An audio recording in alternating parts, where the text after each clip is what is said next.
Hello friends, स्वागत है आपका आपके अपने चैनल पोस्टल मास्टर एसकेपी के साथ। दोस्तों, जैसा कि आप जानते हैं सीनियर सिटीजन सेविंग स्कीम पर ब्याज बहुत ज़्यादा है और उसका ब्याज हर तिमाही ग्राहक को भुगतान किया जाता है, जिस पर दोस्तों अगर 15H फॉर्म ना देने की स्थिति में सिस्टम फिनेकल द्वारा टीडीएस काट लिया जाता है।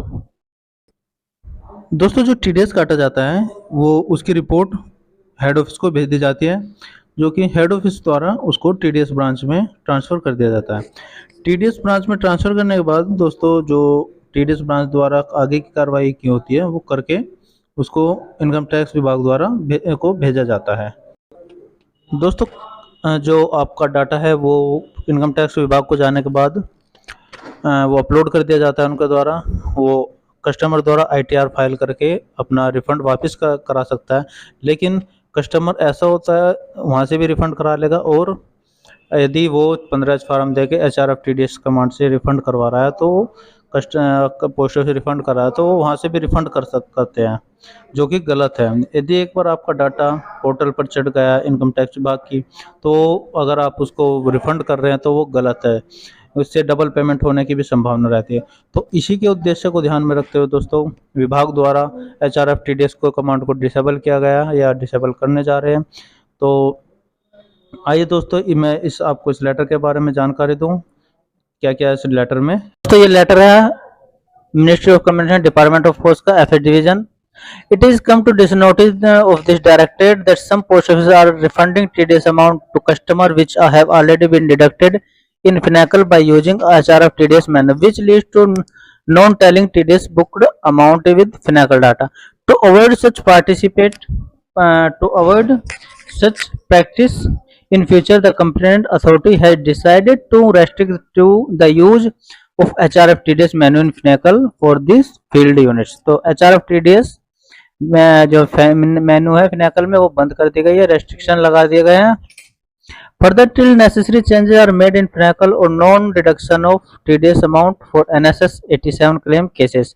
After processing closure of NSS 87 claim case, the post office concerned shall email CPT Chennai through their CPC concerned for further necessary।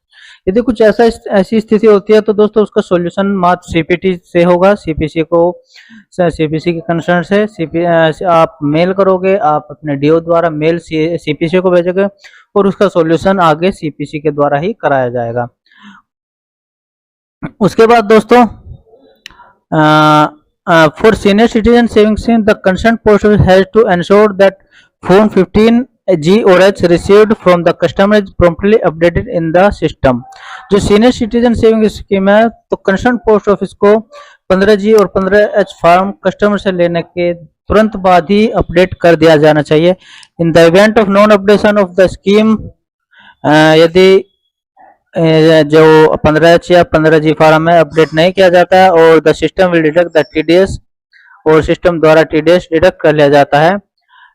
It will not be possible to refund the same from Finacle after restriction of the HRF TDS menu। As mentioned, तो HRF TDS menu पर restriction लगने के बाद यह संभव नहीं होगा आप उस कस्टमर को TDS वापस कर दे। It will thus be the responsibility of the concerned post office in case of any grievance in this। तो ये कस्टमर की नहीं, ये उस पोस्ट ऑफिस की जिम्मेदारी होगी इस मामले में। It is request to circular to all concern of the information and necessary guidance this issue with the approval of the complaint authority. तो दोस्तों एचआरएफ टीडीएस का इस्तेमाल बंद हो चुका है, तो कृपया करके अगर आपके पास कोई सीनियर सिटीजन खाता है या इस प्रकार की कोई दिक्कत है तो आप उसको सीनियर सिटीजन खाते में 15G और 15H तुरंत फीड कर दीजिए। ठीक है दोस्तों आगे की ऐसी वीडियो के लिए बने रहिए मेरे साथ। तब तक के लिए नमस्कार।